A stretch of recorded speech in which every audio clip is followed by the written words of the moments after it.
Well, Morning. Yes, ma'am. okay. Good morning. Good morning.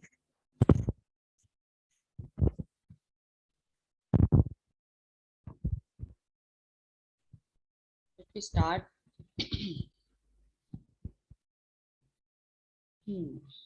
What we seen yesterday. 1 second, will share my screen.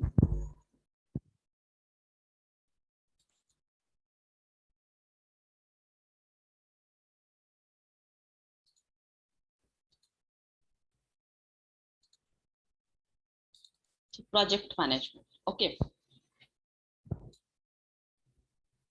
Have you seen my screen? Yes, ma'am. Okay. Now next. So yesterday we have seen some regarding project, what kind of contexts are there, uh, how much risks you need to take as a manager, as a supervisor. So all content we have seen yesterday. Today we'll start our next. Let's continue this risk identification. Okay, how you identify risks. So every departments or any management, corporate, insurance, medicals, pharma, agriculture, everywhere risk factor is there.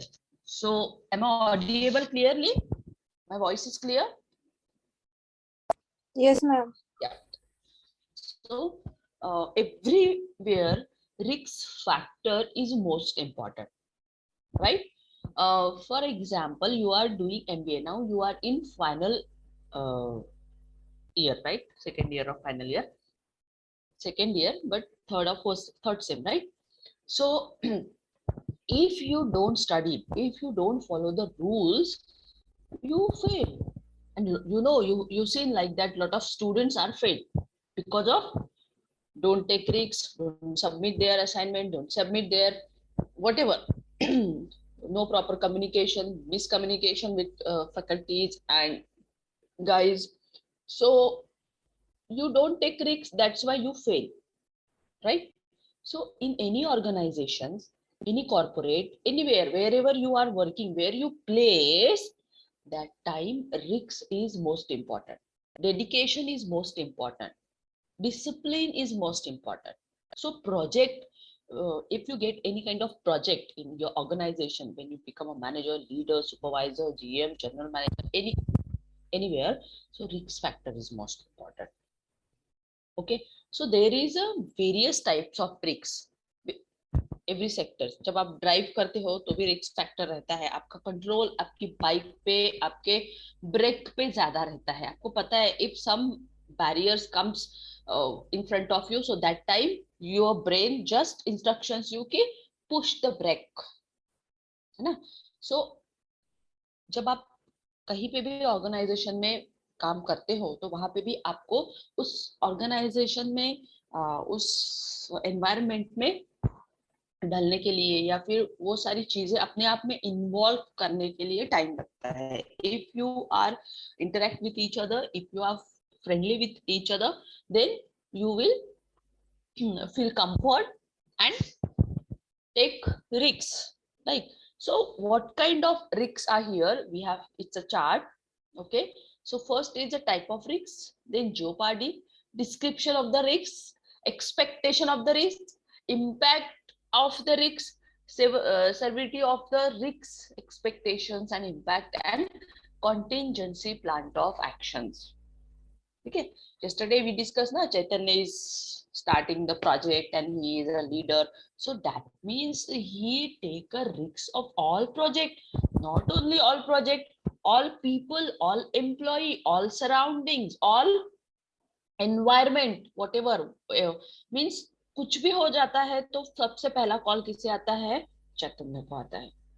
He is, वो भी panic हो जाता है कि यार why he, but no, don't be panic, you have to solve each and every kind of problems, right? So here type of risk, delay of critical resource, ये तो factor होना ही है, right? Delay of critical resource means आपने कोई particular, चैतन्य ने अभी project start किया है तो चैतन्य ने कुछ मटेरियल मांगा, उसे मतलब गारंटी थी कि ये जो स्टॉक है, ये जो मटेरियल है, मुझे सैटरडे तक मिलेगा। बट फ्राइडे राइट को 2 बजे उसे कॉल आता है एंड कहा जाता है कि आपका ट्रक पकड़ा गया, आपका मटेरियल कुछ तो भी मिसमैच हो गया, राइट। सो ही वो टेंशन में आ जाता है कि अरे कल अगर नहीं पहुंचा तो प्रॉब्लम हो जाएगी, है ना, क्योंकि कल से स्टार्ट करना है, मैं कल में रिपोर्ट में क्या दिखाऊंगा, that kind of situation hands. और ये होता ही है, ठीक है। कभी मटेरियल नहीं आएगा टाइम पे, तो कभी कोई ऑफिसर से या क्लाइंट से मीटिंग है तो वो कैंसिल हो जाएगी, पोस्टपोन हो जाएगी। So lot of troubles you find when you are on that position, but no worry, it's okay, you need to handle it, क्योंकि वो आपकी गलती नहीं है ना, इट्स हैपेंड बाय नेचुरली, कुछ ना कुछ तो होना ही है। But don't be panic, always smile and handle, solve, you just communicate the person, it's okay, ठीक है, कल नहीं आया तो कब आएगा। So that kind of risk मतलब लेना पड़ेगा। Then delay getting additional data, sometimes आपने बोल दिया कि नहीं मुझे डाटा आज ही चाहिए, बट वो डाटा अरेंज करने के लिए भी टाइम लगता है ना, इतनी जल्दी तो नहीं होता। बहुत बार ऐसे पीपल्स होते हैं ऑर्गेनाइजेशन में, वो बोलते हैं कि ठीक है हम कर लेंगे, बट जब करने बैठते हैं they found some kind of problems, data नहीं रहता है, फिर वो डाटा आपके थ्रू नहीं किसी और से मिलना होता है, वो बंदा छुट्टी पे है, राइट। तो जब तक वो नहीं आएगा आपको मिलेगा नहीं। सो बहुत सारे ऐसे प्रॉब्लम्स होते हैं। लेकिन इफ यू कम्युनिकेट प्रॉपरली, और ये होता है ना, जैसे आपने किसी को काम बताया, उसका काम रुक गया लेकिन उसने कम्युनिकेट ही नहीं किया, तो मिसकम्युनिकेशन से भी बहुत सारे काम जो होते हैं प्रोजेक्ट में वो डिले हो जाते हैं। अगर आप ठीक है as a leader, Chaitanya is good, Chaitanya handle each and everything, but others people not support him, right, others not cooperate him, others not communicate him, so it's not chaitanya's problem, it's other people's problem. तो चैतन्य ने क्या करना चाहिए on that time कि he is a project manager, so he just called a meeting and talk to each and every person कि what the problem, it's not my project, it's all our project, if I failed, you failed, okay. That kind of communication you just discuss with your guys, with your colleagues, with your teams, and just told, yeah, tell him ki we need your support, because of your support the project not completed, please cooperate.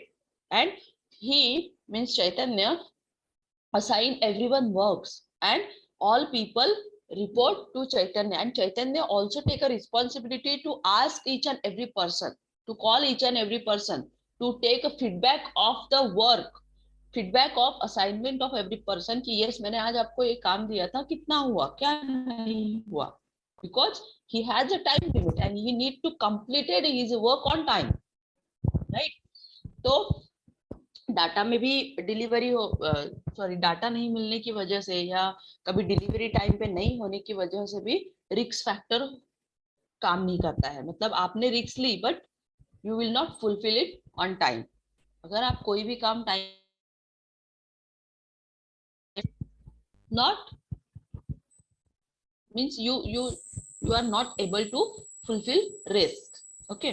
Now extra project assets, अभी चैतन्य के पास सिर्फ project का ही काम नहीं है, उसके पास और भी काम है ना, और भी बहुत सारा ये देखना है वो देखना है, सिंगल पर्सन, ठीक है। तो एक्स्ट्रा प्रोजेक्ट असेट्स मतलब प्रोजेक्ट में बहुत सारी चीजें होती है, असेट देखनी है, मशीनरीज देखनी है, फिर ये आने का है वो आने का है, बहुत ऐसा काम होता है। तो ये जो है रिस्क, ये रिस्क फैक्टर होते हैं प्रोजेक्ट्स में, ठीक है। या तो क्रिटिकल रिसोर्स नहीं है आपके पास, मैन पावर नहीं है आपके पास, मशीन है बट वो मशीन को चलाने के लिए पर्सन नहीं है, आपने हायर नहीं किया, तो उसको जब तक वो आएगा नहीं वो स्टार्ट होगा नहीं। डिले गेटिंग एडिशनल डाटा, आप सिर्फ प्रोडक्ट कर रहे हो लेकिन उसका एंट्री नहीं हो रहा है बुक्स में, तो रिपोर्ट कैसे जनरेट होगा, पर्सन ही नहीं है या फिर आया नहीं, तो यू नीड ऑलवेज सब्सटीट्यूट, है ना। हर काम में, प्रोजेक्ट्स में ये बहुत ध्यान में रखिए कि प्रोजेक्ट अगर आपको टाइम पे कंप्लीट है तो you always select a substitute, अगर ये बंदा नहीं आता है तो इसका काम कौन करेगा, राइट। ये पहले से ही प्लान करना होता है। क्योंकि प्रोजेक्ट अगर डिले हो गया तो आपको पैसा नहीं मिलेगा. It's there is a cause mention in your agreement, your contract, कि if you are not fulfil your project on time, that means you will not get the amount. You are totally responsible to that project, right? So you should submit the report timely on that particular department. Then अभी ये जो type of risk दिया है, तो इसमें delay of critical resource है. तो इसका मेन कॉज क्या है? बजट शेड्यूल, है ना. तो रिसोर्स में बजट शेड्यूल के हिसाब से काम नहीं हो रहा है. डिस्क्रिप्शन ऑफ द रिस्क क्या है? No funds available, unit X Y Z, individual is located. ये तो हमेशा ही प्रॉब्लम होता है कोई भी प्रोजेक्ट में. मतलब मैंने भी बहुत हैंडल किया है कि मतलब प्रोजेक्ट चालू कर दिया सबके, लेकिन पैसा ही नहीं है. इधर उधर से लेके वो सब कर रहे हैं, दूसरे दिन भी सेम प्रॉब्लम आती है कि बजट मतलब एक्सपेंसेस हो रहे हैं, उसको पैसा ही नहीं मिल रहा है. So always, but you should prepare. आपको पहले से ही प्लानिंग करना होगा कि कल का जो एक्सपेंसेस है वो ऑन दैट की, और आपके पास कुछ तो भी कैश रखनी पड़ेंगे, क्योंकि कभी भी कुछ भी हो सकता है, राइट. सो ये फंड्स अवेलेबल का प्रॉब्लम तो कॉमन है, but you need to face it. ठीक है, आपने स्टार्ट कर दिया लेकिन आपको पैसा ही नहीं दिया, अकाउंट में पैसा ही नहीं है, तो आप कैसे ट्रांजैक्शंस करोगे, कैसा पेमेंट करोगे? बिना पेमेंट के तो कोई मटेरियल, कोई रिसोर्सेस, कोई कुछ देने से रहा, है ना. So that kind of risk is there. Then expectation of the risk, जैसे यहाँ पे 10 था, है ना, आउट ऑफ 10 एक ही मिल गया. मतलब आपने एक्सपेक्ट किया था कि आज मैं इतना काम करूंगा, लेकिन फंड अवेलेबल नहीं था, बजट का शेड्यूल नहीं था प्रॉपर, इसलिए सिर्फ एक ही 10 आउट ऑफ एक, मतलब 1 ही काम हुआ, या फिर उसको 7% ही काम हुआ, आज 10% वर्क नहीं हुआ. देन इम्पैक्ट रिस्क आपने ली, आपने रिस्क लेके इधर उधर से ये सब करके उसको किया, तो 9% ही कंप्लीट हो गया. चलिए. Then severity of the risk expectation impact, out of 100 में से 63 63% ही आज आपने, क्योंकि आपको एवरीडे 100% वर्क करना है. But that is the impact because of no resource available, no budget schedule available, no fund available. That's why you completed your project only 60% out of 100%, right? So some contingencies plan actions you fail, and contract organization to locate XYZ individual. Okay.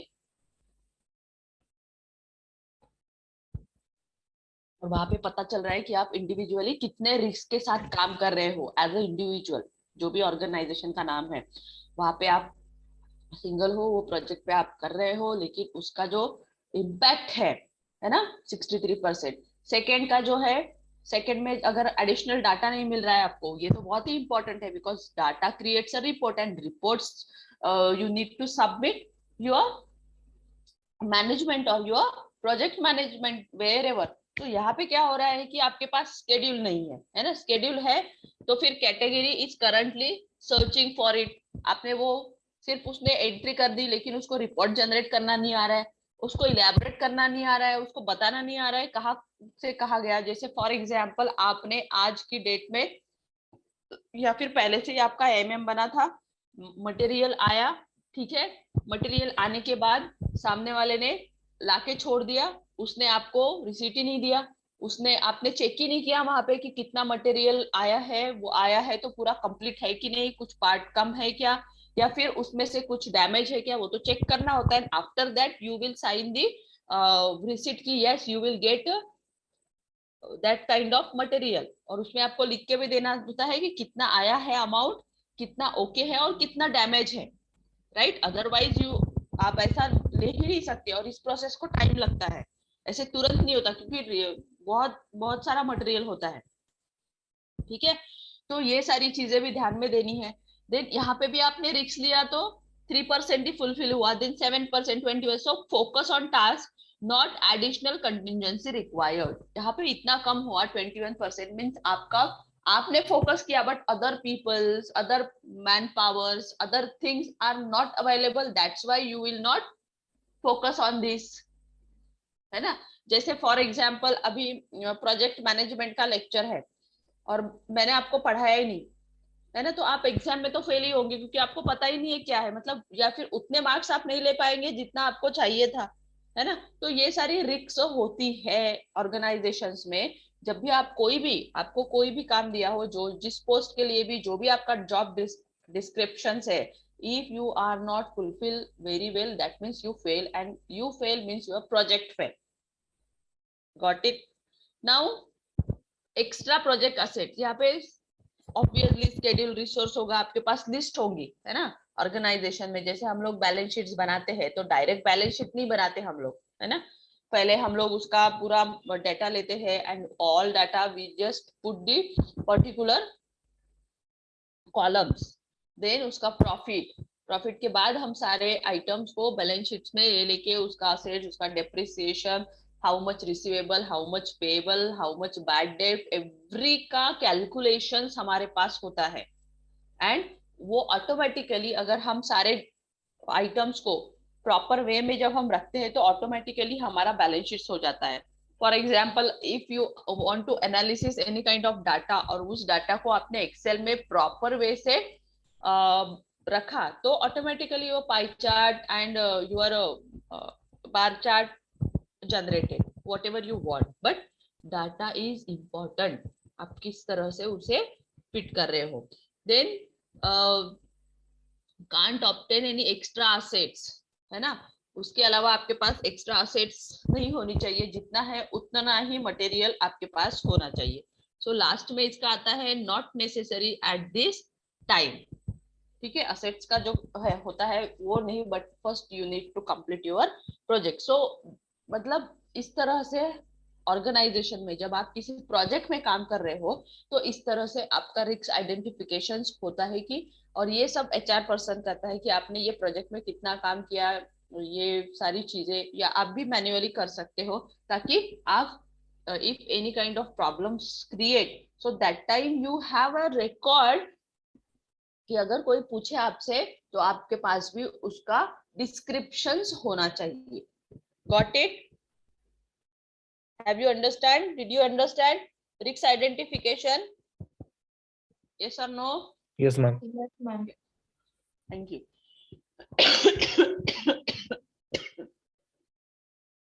Next. So risk identification important. Now risk identification. Next. अभी ये जो risk है जो हमने अभी पढ़ी, अब इसको किस किस वे में किस किस तरह से सोर्सेस को दी जाती है और कहाँ से डाटा कहाँ से रिपोर्ट आता है। फॉर एग्जाम्पल चैतन्य अभी एज एन प्रोजेक्ट मैनेजर है, ठीक है। वो आया, उसने रिपोर्ट किया मॉर्निंग 8 PM में, सॉरी मॉर्निंग 8 AM या 9 AM में सॉरी एक्सट्रीमली सॉरी। तो जैसे ही वो आया सारे पीपल्स, सारा स्टाफ उसको रिपोर्ट किया, ठीक है। बजट पर्सन आया, बजट ने बजट सबमिट कर दिया कि सर टुडे ये है, ये आज का बजट है, इतना हमारे पास कैश यस्टरडे को आया था और इसमें से आज हमें इतना पेमेंट करना है। चैतन्य ने क्या किया कि देखा कि यस मतलब 1 करोड़ का कैश आया है और उसमें से 70 lakhs का पेमेंट करना है। तो उसने इंस्ट्रक्शंस दे दी कि यस ये आज के आज हो जाना चाहिए। बजट वाला पर्सन ओके उसने नाम लिस्ट सब दे दी और उसने कह दिया चैतन्य ने कि यस आज के आज ये पूरा हो जाना चाहिए, अगर कोई भी प्रॉब्लम आती है तो इमीडिएट मुझे बता, ठीक है। नाउ दूसरा जो भी आता है आपके पास सारे रिपोर्ट्स है ना, कितना कैश आ रहा है, कितना सेल होने वाला है, आज कौन सा काम होने वाला है, कौन सी मशीन आने वाली है, कितना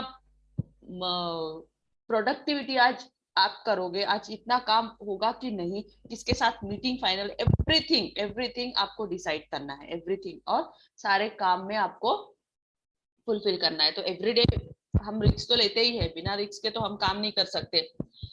अभी यहाँ पे जो ये दिया है ना आइडेंटिफाई द रिस्क, ठीक है। अभी इसमें जो वे ऑफ दिया है, जैसे यहाँ पे दिया है schedule, time is most important any project. जैसे अगर आपका 9 AM का रिपोर्टिंग है तो you should report before time, क्योंकि आप अगर 8 बजे जाके पूरा सेट करते हो कि यस पूरा, कभी कभी होता है ना हमारे पास टाइम नहीं होता है तो हम लोग पहले ऑलवेज डिसिप्लिन रहो, है ना। कहीं पे भी जाते हो तो 15 या हाफ एन आवर पहले ही पहुंच जाओ, ताकि आपको एक ये आ जाता है, एक एनर्जी मिल जाती है कि आज आप कितना अच्छा काम करोगे। और एक ये फीलिंग आती है कि यस, अगर आप टाइम तक पहुंचते हो या फिर बिफोर टाइम, तो आप सेट हो जाते हो काम करने के लिए, राइट, फ्रेश होके चालू हो गया। तो time is most important, what ever the work आज आपने जो डिसाइड किया है कि यस आज मुझे ये करना है, सो दैट इज, तो schedule is most important everywhere.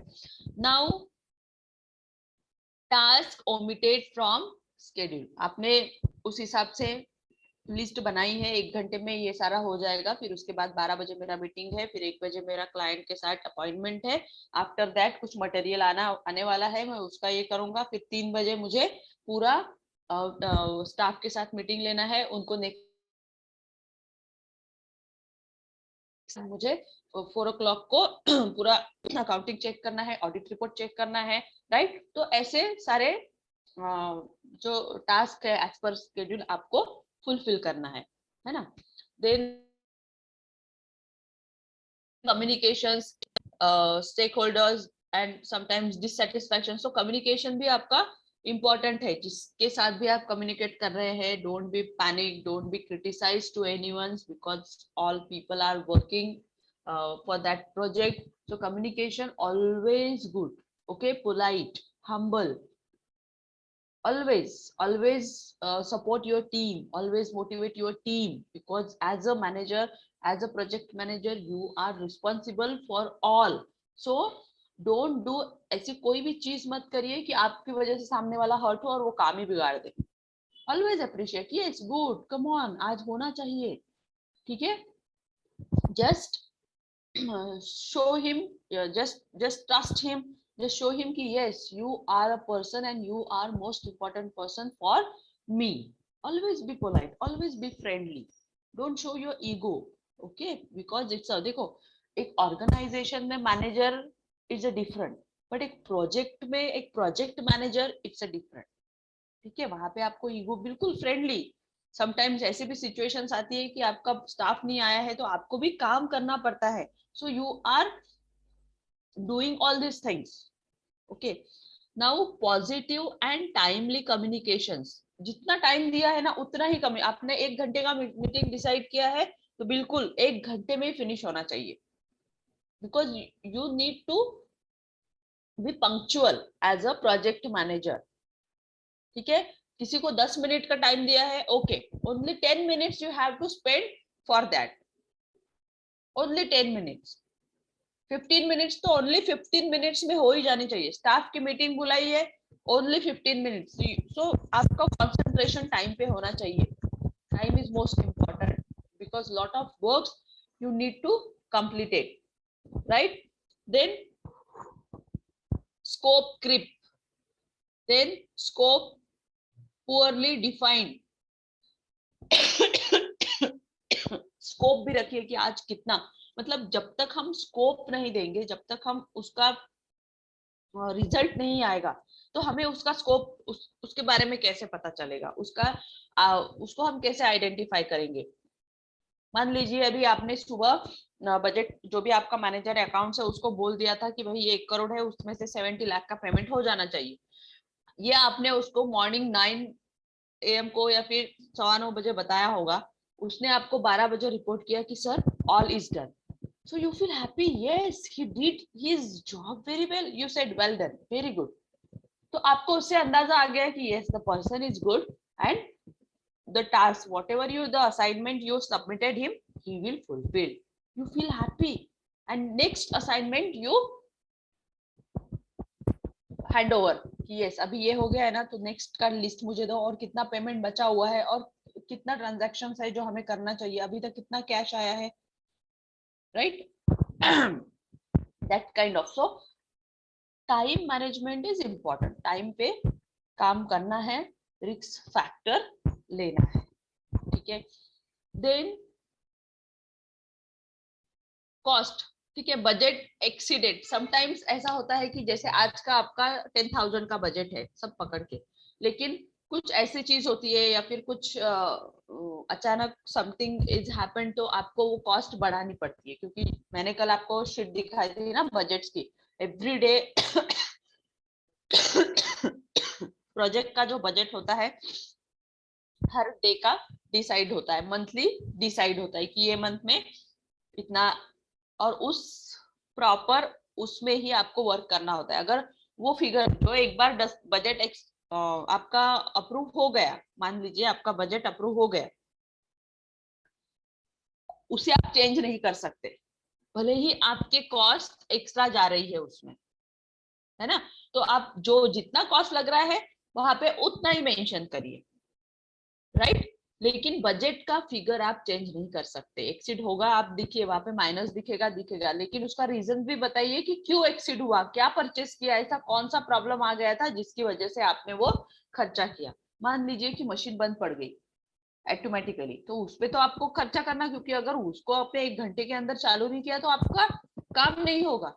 तो आपने मैकेनिक को बुलाया, उसने बोल दिया कि यार 10,000 का खर्चा है, तभी मैं करूंगा, नहीं तो नहीं, राइट। तो वहां पे उसके बिल्स, उसका प्रॉपर क्या था, वो प्रॉब्लम क्या हुआ था, वो सारी चीजों को एनालिसिस करिए और फिर उसे दिखाइए कि due to this cause our budget is exceed, right. Now unpredicted expenditure, ये तो होता ही है, कभी कुछ हो गया कभी कुछ हो गया, तो बजट एक्सीड होता है, डोंट वरी, राइट। बट वो एडजस्ट हो जाता है। बहुत बार ऐसा भी होता है कि आज आपका जो डिसाइडेड फिगर था वो कम हुआ, कभी कम ज्यादा होता है, but you need to handle. Now resources, resources में भी बहुत सारी चीजें होती है, जैसे टीम अंडर रिसोर्स। कभी कभी आपको जैसे आपने डिसाइड किया कि ये काम करने के लिए 5 पीपल इज सफिशियंट एक मशीन पे काम करने के लिए, बट ड्यू टू इमरजेंसी, जैसे फिर आपको लग रहा है कि नहीं यार आज तो शिफ्ट में भी काम करना पड़ेगा, तो ये वही 5 पीपल तो आप नहीं दे सकते, क्योंकि उसका भी 8 आवर्स का टाइम फिक्स है। कोई भी बंदा 8 आवर का ही प्रोडक्टिविटी दे सकता है, उससे ऊपर अगर आप उसे चलाओगे तो वो दूसरे दिन क्या होगा, बीमार पड़ जाएगा, है ना। क्योंकि हम तो एज अ ह्यूमन बीइंग, हम मशीन नहीं है, तो आपको भी ये समझना चाहिए। तो that time you need substitute, आपको उसका रिसोर्स होना चाहिए कि भाई दूसरा बंदा भी या दूसरी टीम भी आपके पास होनी चाहिए, कि एक टीम मॉर्निंग में एक टीम इवनिंग में, राइट। सो मशीनरी अनअवेलेबल समटाइम्स होता है, मशीन नहीं है या फिर कुछ पार्ट की वजह से।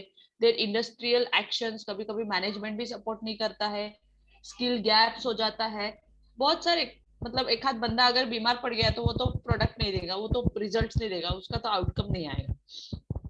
तो ये भी रिक्स है, मतलब यहाँ पे भी आपको रिक्स लेना है। चलो भाई मैं कर लेता हूँ, या किसी बंदे को बोल दिया बेटा आज तू कर ले, कल छुट्टी ले ले। सो ये रिक्स फैक्टर भी आपको हैंडल करना आना चाहिए।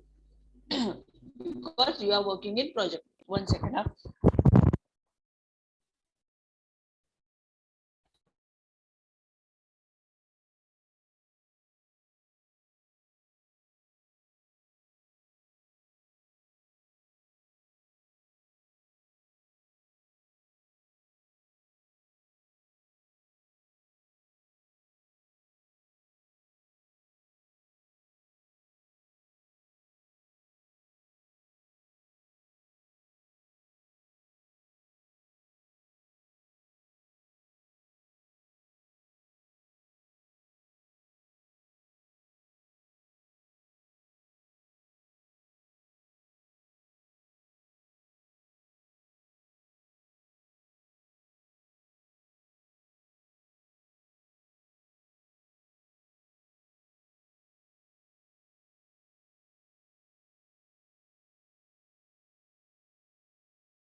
यस। सो यहाँ पे रिसोर्सेस अवेलेबल नहीं होने की वजह से भी आपको प्रॉब्लम फेस करनी पड़ सकती है, बट इट्स ओके, वो होता है तो वो आपको करना ही पड़ेगा। लेकिन अवेलेबल नेक्स्ट टीम या नेक्स्ट रिसोर्स भी आपके पास होना चाहिए, उसका सब्स्टिट्यूट ऑलवेज होना चाहिए. Now last environment. Okay, sometimes कुछ वेदर की वजह से या कुछ ये होती है ना, मतलब डिजास्टर आ जाए, तो that time we are not work on the time of rainy season. That time we get a very क्या बोल सकते हैं कि रिजल्ट जो है वो बहुत कम आते हैं, because due to rainy season we are not working properly, time is not fixed, some calamities are there. So ये होता है, but be prepared for that. You need to recover all that criteria next month or that month. तो ऐसा होता था, मतलब हमारे organisation में भी होता था कि जुलाई और अगस्त में प्रोडक्ट मतलब कुछ भी नहीं होता था, नो सेल्स नो, बिकॉज एक तो रेन रहता था या कुछ ऐसा हो जाता था कि उसकी वजह से मटेरियल उस टाइम पे नहीं पहुंच पाता था, राइट. कुछ या फिर कुछ डिजास्टर आ गया उसकी वजह से, या मटेरियल लेट हो रहा है, टाइम पे नहीं आ रहा है, क्योंकि हर जगह पे वेदर का इशू होता है. तो इट्स ओके एनवायरमेंटल, बट अगर आपने वो नहीं कवर कर लिया है ना, जैसे मई जून जुलाई में कवर कर लिया, तो एक आध महीने में अगर नहीं हुआ तो उसका रीजन आपको लिखना पड़ेगा प्रोजेक्ट में कि क्या हुआ था और उसको आप क्यों नहीं अचीव कर पाए. सो environmental approvals not compiled with, ये तो कोई भी रिस्क नहीं ले सकता ना, है ना. अभी हम लोग को पता था कि कोविड आने वाला है, या फिर हम लोग इतना सब कुछ फेस करने वाले हैं कोविड में, नहीं, हम लोग इसे कुछ नहीं कर सकते. इट्स अ नेचुरल जो भी है वो, ठीक है. Adverse environmental effect occur. तो अगर एनवायरमेंट खराब है तो उसके इफेक्ट तो ऑटोमेटिकली होंगे, उसके लिए हम किसी को भी रिस्पॉन्सिबल नहीं रख सकते. सो you should care about it. हाँ, आपको अगर पता है कि इस तरह का हो सकता है in the month of that में, दैट पर्टिकुलर थिंग, तो आप पहले से रिकवर करके रख दो, मतलब आपको बाद में उसकी तकलीफ नहीं होगी, क्योंकि आपको एजम्पशंस था ऐसा होने वाला है, एंड यू हैव कॉन्फिडेंट कि इसने आप ये जो है टारगेट आपने पहले ही अचीव कर लिया. मान लीजिए कि बजट में आपको टारगेट दिया है, बजट है आपका कि आपको अप्रैल में 1 करोड़ का करना है, मई में 1.5 करोड़ का, जून में 2 करोड़ का, जुलाई में आपको पहले ही बजट में लिखा रहेगा कि आपको 1 करोड़ का ही करना है. दिया तो 1 करोड़ का, लेकिन पता है मैनेजमेंट को होगा नहीं because of some kind of natural calamities. अगर हो गया तो गुड, है ना. नहीं है कि इंडिया में हो रहा है तो बाहर में भी हो, तो वो डिपेंड करता है. अगस्त में आपका कुछ भी नहीं हुआ, नो इशू, आपने तो पहले से इतना सब कुछ अचीव कर लिया. जैसे टारगेट अगर आपको जो दिया रहता है ना, जैसे बजट के हिसाब से 1 करोड़, लेकिन आपने 1 करोड़ 10 लाख का कर लिया, गुड, मतलब वो सेव होता है, राइट. तो सो दैट इज द, मतलब इतना छोटा सा प्रोजेक्ट होता है, लेकिन कितना बड़ा रिस्क फैक्टर होता है. आप कि आपके के साथ से काम करना है, कम्युनिकेशन पावरफुल रखना है, स्कोप को देखना है कि वेयर इज द स्कोप, इसका कहाँ मुझे इफेक्ट हो रहा है.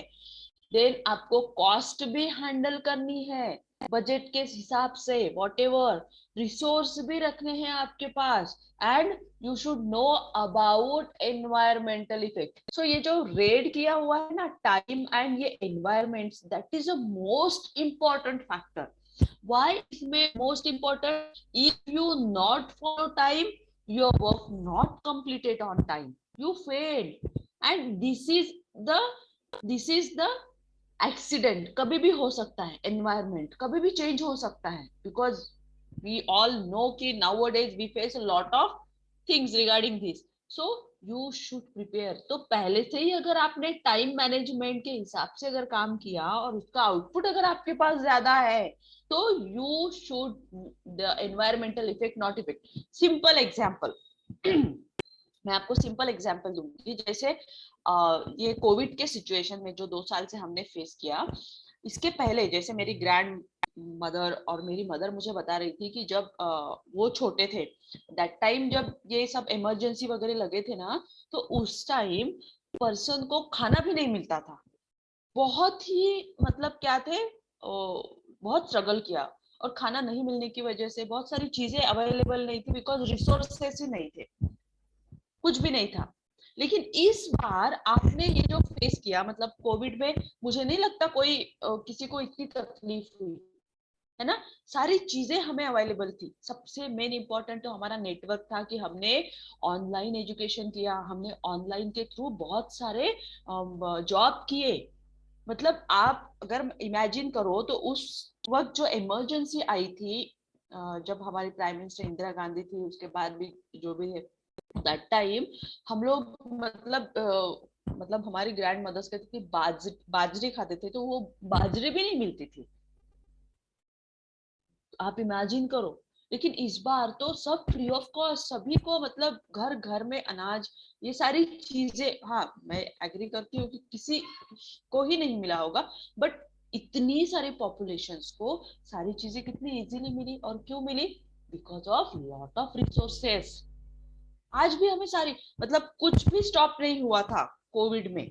हम लोग सिर्फ घर में थे और सारी चीजें, हाँ वो मेडिकल क्लैमिटीज थी because of no hospitals, no beds available. तो अभी इंडिया को उस चीज पे इम्प्रूव करना चाहिए, ताकि वो कोई भी ऐसी दिक्कत आए तो उसे, इवन ऑक्सीजन, मतलब जो नेचुरल थिंग्स हमें मिल रही है, जो गॉड गिफ्टेड है, वो भी हमें नहीं मिल रही थी, है ना। सो अभी ये जो वहां पे भी बहुत बड़ा रिस्क फैक्टर था, वो डॉक्टर्स नहीं थे बहुत सारी, बहुत मतलब सिर्फ उस चीज पे ही हम लोग कम थे इंडियन पीपल्स। अदरवाइज एवरीथिंग हमारे पास थी, एवरीथिंग। हम घर में बैठे फैमिली के साथ टाइम स्पेंड किया, केयर की सबकी, सारी चीजें शॉप से अवेलेबल थी, ऑनलाइन मार्केटिंग था।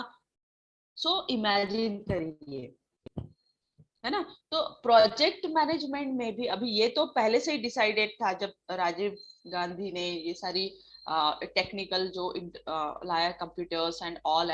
सो अभी हमें ये सारी चीजें फेस नहीं करनी पड़ती। हमने बहुत ही अच्छे से हैंडल किया, बहुत ही अच्छे से सारी चीजें मैनेज की, right, because of due to all resources available. ठीक है। तो प्रोजेक्ट में भी पहले से ही आपको डेडिकेशन के साथ, रिस्क फैक्टर के साथ काम करना है। और ये जो रेड पॉइंट है ना, ये दोनों, ये ऑलवेज आपके माइंड में होने चाहिए कि टाइम, एनवायरनमेंट, कुछ भी हो सकता है, सब सॉल्यूशंस होने चाहिए कि अगर ऐसा कुछ होता है तो व्हाट यू डू, क्या करना है। रिस्क फैक्टर, आपको रिस्क लेके काम करना है एज अ प्रोजेक्ट मैनेजर। ठीक है। सो ये बहुत ही इम्पोर्टेंट सेशन है कि रिस्क फैक्टर होना चाहिए। Got it? Anyone want to ask questions regarding this? Yes. No, ma'am. Next.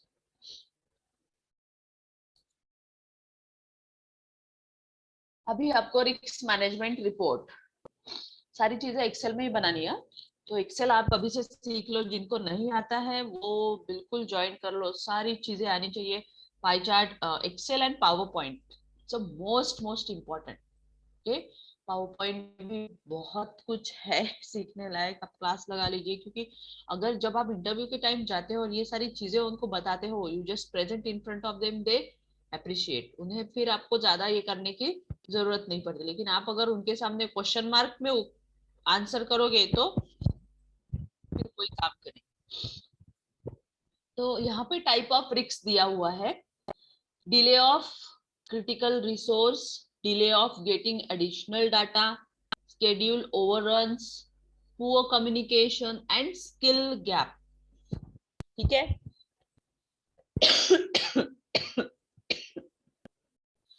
Then insignificant होता है ना, क्रिटिकल्स, माइनर, मॉडरेट, मेजर, सर्व। आपको ये फॉर्मेट दिया है, आपको इसमें फिलअप करने देना देंगे, फिलअप करना होता है कि आपने कौन से रिस्क फैक्टर लिए और क्या क्या हुआ। तो टाइप ऑफ रिस्क में आपने दिया कि डिले ऑफ क्रिटिकल रिसोर्स, जो आपको रिसोर्स था वो क्रिटिकल हुआ, वो आप नहीं, तो इनसिग्निफिकेंट भी क्रिटिकल ही था, फुलफिल नहीं हुआ।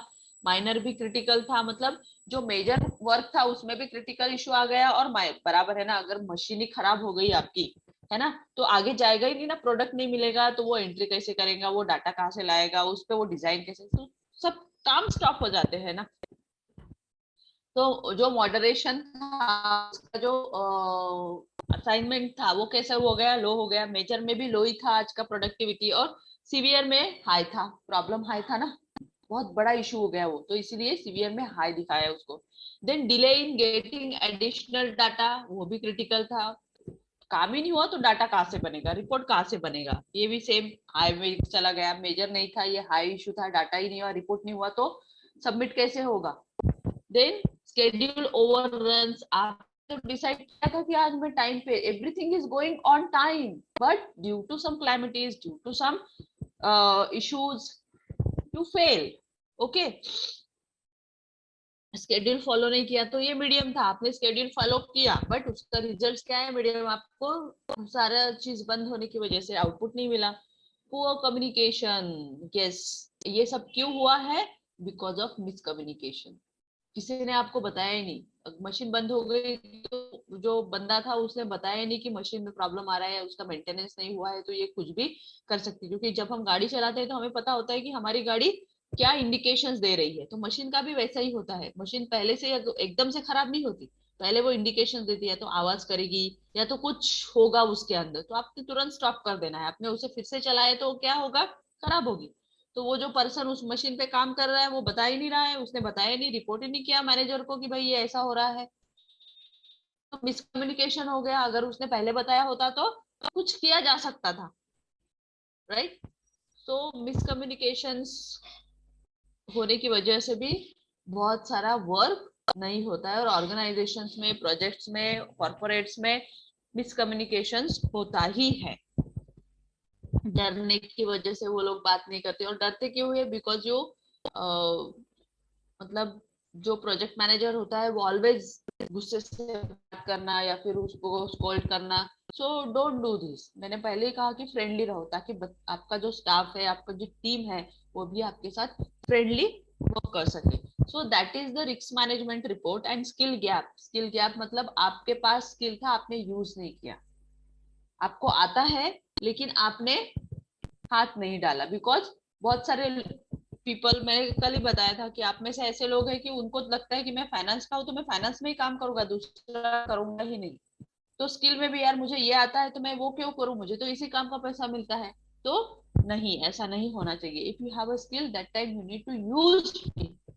ओके, सो ये रिस्क मैनेजमेंट रिपोर्ट इस तरह से कैलकुलेट होता है। इवन गवर्नमेंट के जो भी प्रोजेक्ट है इसमें भी, हाँ, ये सारे रिपोर्ट्स बहुत इंपॉर्टेंट होते हैं। वहां पे दिखाना होता है डे वाइज कौन से दिन क्या हुआ। तो इनसिग्निफिकेंट हाई था, राइट। माइनर एंड मॉडरेट कैसा था, कुछ ही आउट है ना उसका। देन मेजर में मीडियम लिखा है, but communication gap and delay of critical के हिसाब से वो हाई होना चाहिए था, और सीवियर बहुत ही क्रिटिकल इशू था, होता है ना। जैसे एक आधा पेशेंट अगर बहुत क्रिटिकल में है तो उसे हम उसी वक्त 1 सेकेंड में उसको ग्लूकोज लगाते हैं, उसको इतने बड़े बड़े इंजेक्शन देते हैं ताकि उसकी बॉडी रिफ्लेक्ट करे, बट नहीं होता। कभी कभी वो रिएक्ट ही नहीं करती है बॉडी, है ना। क्रिटिकल सिचुएशंस में we are doing lot of efforts, doctors and all people are doing lot of efforts, but due to critical situations we are not, so same positions, same conditions, it's happened on your project, कुछ नहीं हो सकता है। Okay, so that is the risk management report. अभी project management team क्या होता है project में। सी, आप यहाँ पे भी रिस्क का नाम है आप लिख सकते हैं, टेक्स्ट हियर, ठीक है। कौन सी मतलब टीम है आपके पास, वो टीम का रिपोर्ट, जैसे फाइनेंस में है, मैनेजमेंट में है, ठीक है। प्रोजेक्ट है तो उस प्रोजेक्ट का नाम लिखिए, ठीक है, पर्टिकुलर। अभी यहाँ पे आप ये बना सकते हैं कैसे, आपको जैसे आपको टीम बनानी है ना, प्रोजेक्ट मैनेजमेंट टीम, एक ट्री चार्ट होता है वैसे, ठीक है। यहाँ पे आपका नाम भी आ सकता है कि प्रोजेक्ट मैनेजर, ठीक है, नाम सो एंड सो। अभी ये जैसे आपकी टीम है तो ये हो गया आपका कैश डिपार्टमेंट, तो कैश डिपार्टमेंट में अकाउंट्स डिपार्टमेंट, ठीक है। अकाउंट डिपार्टमेंट में कौन कौन काम है, टीम लीडर का नाम कौन है, मैनेजर कौन है, उसके अंडर कैश कौन हैंडल कर रहा है, सेल कौन हैंडल कर रहा है, ठीक है। देन फोटो और नाम भी लिख सकते हैं या फिर नाम भी लिख सकते हैं, क्योंकि जो ऑर्गेनाइजेशन का सॉरी ऑर्गेनाइजेशन का ट्री होता है, तो ये प्रोजेक्ट में भी आपको ये कर सकते हैं। देन यहाँ पे आप अपना जो भी डिपार्टमेंट है, जितने भी वर्क पीपल है उस टीम के, क्योंकि उस वर्क के लिए सिर्फ वही लोग रिस्पॉन्सिबल होंगे और इसकी मेन रिस्पॉन्सिबिलिटी ये पर्सन पे होंगी, ठीक है। So the person is the project manager are take risk of all 4-5 department, ये सारे डिपार्टमेंट में काम करने वाले लोग हैं। देन ये आपका अकाउंट्स हो गया, ये आपका अकाउंट एंड फाइनेंस हो गया, ये आपका जो मेन प्रोजेक्ट का है स्टाफ है ना, या फिर लेबर स्टाफ हो गया है ना, जैसे मशीन चलाना ये, तो यहाँ पे उसका जो सुपरवाइजर है उसका नाम आएगा, ठीक है। उसके अंडर जो पीपल काम कर रहे हैं, कौन कौन क्या क्या ये मशीन पे काम कर रहा है, ये प्रोडक्ट को डिजाइन वगैरह क्या दे रहा है, ठीक है। ये इस हिसाब से आप उसको बनाएंगे। ये उसमें काउंटिंग कर रहा है कितना हुआ क्या नहीं, तो ये पर्सन रिस्पॉन्सिबल रहेगा। और इसके हाथ से अगर कोई गलती होती है, अगर इसने टाइम पे रिपोर्ट सबमिट नहीं किया, तो अगेन प्रोजेक्ट टीम होती है इस तरह से, ठीक है। And they will fulfill their work. If they fulfill their work, they report you on time, ठीक है।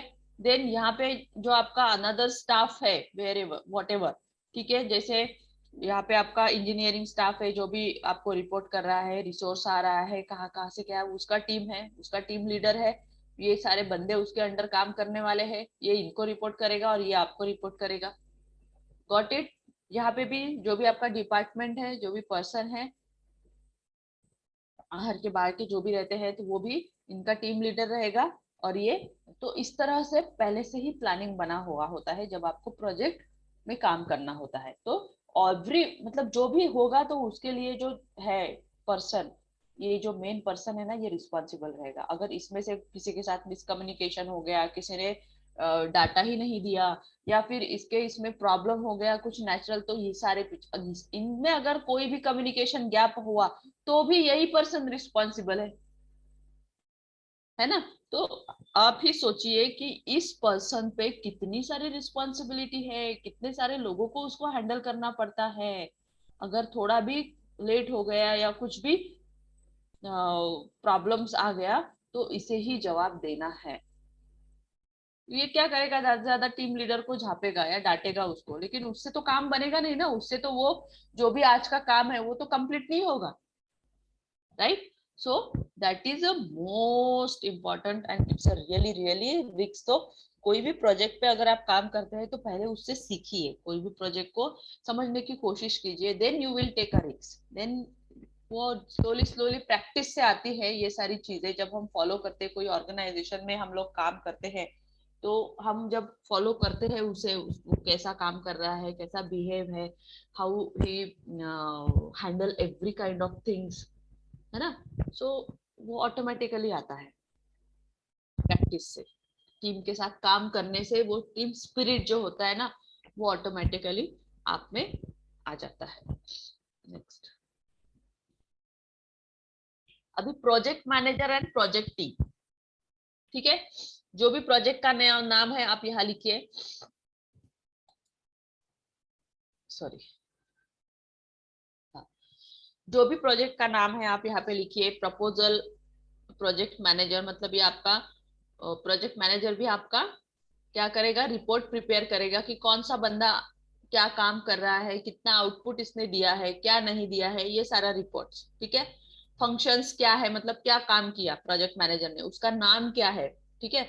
जैसे यहाँ पे चैतन्य का नाम लिया प्रोजेक्ट मैनेजर, ठीक है, तो ये प्रोजेक्ट उसकी प्रपोजल है प्रोजेक्ट मैनेजर का, और उसने उसमें सारे अपने टीम मेंबर्स के नाम, उनका परफॉर्मेंस, वो सब लिखा है। तो फंक्शंस में क्या काम कर रहा है प्रोजेक्ट मैनेजर, वो आएगा, ठीक है। कौन से प्रोजेक्ट पे काम कर रहा है, नेम आएगा, उसका कॉन्टेक्ट नंबर, ईमेल आईडी, और कब वो आया और कब गया, वो सारा रिपोर्ट होता है। ये प्रोजेक्ट का है। देन प्रपोजल, प्रोजेक्ट मैनेजर, अब ये पूरा क्या करेगा, प्रपोजल जो है ये तो मैनेजर का हो गया, उसके अंडर जो काम कर रहे हैं उसका भी वो पूरा डाटा एवरी डे और वीकली और मंथली, क्योंकि on that data you will get salary, ठीक है। तो ये सैलरी के लिए उसको ये बनाना ही है। कौन लोग रेगुलर आ रहे हैं, कौन नहीं, किसका सैलरी कटना है, कौन, तो ये सब होता है। तो ये सारी शीट्स आपको, ये सारे फॉर्मेट्स जो है ना, ये आपको ऑटोमेटिकली एक्सेल में बनाने आने चाहिए ऑन वे, क्योंकि कंपनी नहीं देती है, ये आपका वर्क है, आपको करना है, आपका प्रोजेक्ट है। तो आप जितना अच्छा रिपोर्ट सबमिट करोगे उतना आपको एप्रिसिएशन मिलेगा। Got it? जितना अच्छा आप काम करोगे, मतलब ऑब्वियसली ये तो क्वालिटी ऑफ वर्क हो गया ना, कि आपने एवरी डाटा, एवरी पर्सन के नाम, क्या क्या एक्सपेंसेस, वो इतना अच्छे से आपने मेंटेन किया है कि कभी भी आपको कुछ भी हो, मतलब तकलीफ हुई, तो आप उसमें देख के बता सकते हो। तो सारी चीजें इस तरह से नोट डाउन करके रखनी होती है, बिकॉज एडवांस टेक्नोलॉजी का यूज करना आना चाहिए। पहले तो हम लोग सारी चीजें नोट करते थे पेपर या इसमें, तो वो तो स्किप ही होता था, बट अभी तो आपके पास इलेक्ट्रॉनिक सारा है, तो आप मेंटेन करिए सारी चीजें। तो इससे क्या होगा कि टाइम भी मैनेजमेंट आप कंट्रोल कर पाओगे अच्छे से, एंड कोई भी वर्क जो है रिगार्डिंग प्रोजेक्ट, रिगार्डिंग आप अपने स्टडीज का भी इस तरह से मेंटेन करके रख सकते हो। तो ये क्या है, इनोवेटिव क्रिएटिव वर्क है। प्रोजेक्ट में सिर्फ बेल काम करना नहीं है, तो क्या है, creative, how you make your creativity, how you show your creativity, innovative, किस तरह से आप अच्छे से अच्छा उसको प्रेजेंट कर सकते हो, है ना। देन यहाँ पे आपके सारे टीम मेंबर्स के नाम आ गए, उनके फोन नंबर्स, एंड उनका टाइम पोर्शन जो है वो 100% है, 75% है, रेगुलर आ रहा है, नहीं रेगुलर आ रहा है, कितनी छुट्टी हुई, क्या हुई, वो सारी चीजें आपको यहाँ पे मेंटेन करनी है। ठीक है।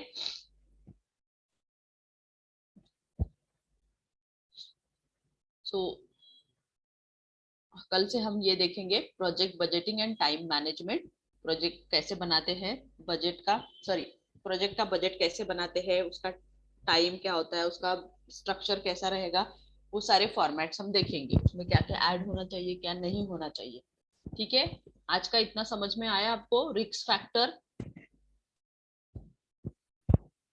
how to identify risks and what kind of risks we need to take, some kind of how to उसमें किस तरह से आपको बैलेंस करना है। yes or no? Yes, ma'am. anyone want to ask any questions? ये बहुत ही इंपॉर्टेंट है। जैसे आप अभी आपने ये प्रोजेक्ट मैनेजमेंट सीख लिया ना, तो उसके बाद अगर आप कहीं अच्छी कंपनी में प्लेस हो जाओगे, और अगर आपको कोई प्रोजेक्ट कोई मैनेजर ने उसके प्रोजेक्ट में ले लिया, तो आपको समझ में आएगा कि yes, that time we learn that kind of things, है ना। तो ये आपको बाद में काम पर काम आएगा, कि क्या स्किल्स, क्या फॉर्मेट्स आपने देखे थे, किस तरह से वर्क होता है ना, जो सिखाया है वैसा ही है कि नहीं, जो एग्जाम्पल्स दिए हैं वैसा ही है कि नहीं। तो ये आपको सीखना है, आपको उसमें प्रिपेयर करना है। ठीक है। अब अभी चलिए, आप कितने स्टूडेंट्स है? 15 ही है। ठीक है, कोई बात नहीं, मतलब 13 ही है, पकड़ लीजिए। तो आप भी ना एक एक्सेल पे ना कुछ तो भी अच्छा, मतलब चार्ट बनाइए, बजट का बनाइए एक, मतलब ये साल का जैसे 20 to 23 का है ना, आप अपना उसमें गोल्स लिखिए, प्लानिंग्स लिखिए, वो बना के देखिए, ट्राई तो करिए आता है कि नहीं। अगर वो एक आपको आ गया ना, तो जजमेंट, तो आप कुछ भी बना सकते हो, कि प्रैक्टिस है ना। कोई भी चीज की अगर आप प्रैक्टिस करोगे तो वो इजीली एक बार, और बेसिक ऐसा होता है कि एक बार हमने सीख लिया तो हमें वो हमेशा के लिए याद रहता है। तो प्रैक्टिस करिए, यूज करिए, अपना अपने आप को इनोवेटिव क्रिएटिव बनाइए, अगर आपको वाकई में किसी कंपनी का मैनेजर या फिर कुछ बनना है। तो ये जो डाटा आप फिट करोगे, तो ऑटोमेटिकली इसके ग्राफ, उसके पाई चार्ट ऑटोमेटिकली बनेगा, ऑटोमेटिकली, बट डाटा मेंटेन होना चाहिए। आप अपने आप को भी इंडिविजुअली ये सारी चीजें बना सकते हो, और इंडिविजुअली भी आप अपना रेशियो निकाल सकते हो, कि ये साल मैंने कितना परसेंट काम किया, कितनी एफिशिएंसी के साथ काम किया। So you evaluate your self. अगर आप खुद को इवेल्युएट करोगे, तो टीम कितने भी पर्सन रहो आपके अंडर में, 100 दो, आप तो इजीली हैंडल कर लोगे यार। ठीक है। So take care, bye bye, tomorrow will see ma'am, session. Yes, मुझे एक आपसे क्वेश्चन पूछना था। मेरा मैम नाम, अभी ओमकार जादव मैम। हाँ। मैम अभी एमएनसीज में स्किल्स पर ज्यादा फोकस कर रहे हैं, वो मार्क्स से रिलेटेड ज्यादा, मतलब स्किल्स वो दिख रहे हैं। हम्म। सो मैम, हमारे स्किल डेवलप करने के लिए हम कौन कौन से कोर्सेज कर सकते हैं? कुछ आपको मालूम हो तो बताइए ना। देखो स्किल डेवलपमेंट के लिए आपको एडवांस एक्सेल्स ये बहुत जरूरी है, कम्युनिकेशन स्किल ये बहुत जरूरी है। ठीक है, जैसे एसएपी तो आप सीख ही रहे हो, लेकिन एसएपी भी सीख रहे हो तो उसमें जो मैम जब क्लास हो रहा है तो उसमें क्या क्या आपको बता रही है वो नोट डाउन करो, है ना, उसको एक्सेल में प्रैक्टिस करो। रोज 1 घंटा आप सोच लो कि yes we need to improve that kind of skill.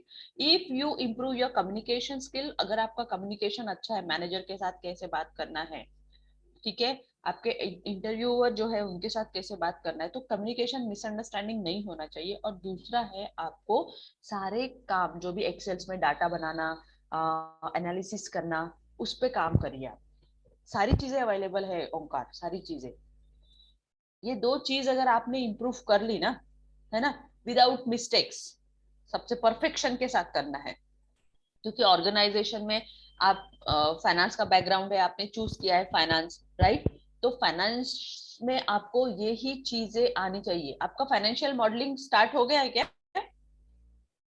Yes ma'am.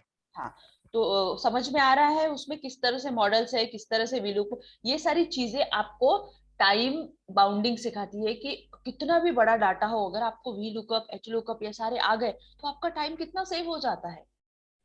Means आप इनोवेटिव हो कि नहीं, आप उस काम के लिए ये हो कि नहीं, ये जज किया जाता है। सब मेन है, अगर क्लासेस लगाइए एडवांस एक्सेल्स के, सारे फॉर्मूले, सारी चीजों को लर्न करिए। आया क्या समझ में ओंकार? Yes ma'am. तो इससे क्या होगा, आपका इम्प्रूव होगा ऑटोमेटिकली। जीएसटी रिटर्न फाइल करना सीखिए, इंडिविजुअल रिटर्न फाइल करना सीखिए, पूरा फाइनेंस का नॉलेज आप सीखिए कि क्या हो सकता है। लास्ट टाइम भी जब हमारा इंडक्शन का प्रोग्राम हुआ था, दैट टाइम भी हमने बताया था कि एनपीटीएल के कोर्सेज ज्वाइन करिए, टेडेक्स में आते हैं सारे फाइनेंशियल कोर्सेज, उसे ये करिए। सिर्फ ज्वाइन मत करिए बट उस पर वर्क भी करिए। जैसे अभी मैंने ये फॉर्मेट बनाने के लिए आपको बोला कि यस, मैंने ये आपको दिखा दिया कि चलिए एक मुझे, आप अपनी टीम का एक फॉर्मेट मुझे बना के दिखाइए, दिखाइए मुझे, कल पीपीटी दिखाइए आप मुझे। इसलिए तो मैंने बोला ना कि आप मुझे बनाइए और दिखाइए, तो आपको भी समझ में आएगा कि यस मैम ने जो पढ़ाया है वो हम बना पा रहे हैं कि नहीं। ठीक है, समझ में आया ओंकार? Yes ma'am. देखो कैसा है ना ओंकार, काम तो हम सभी करते हैं, आप मुझे भी पता है, आप सभी लोग बहुत ही, सबके पास स्किल्स है, काम दिया तो आप कर ही लोगे, बट उस काम को इनोवेटिव कैसे करना है, क्रिएटिविटी क्या डालनी है, ये आपको सीखना होगा, प्रैक्टिस करनी होगी। ठीक है,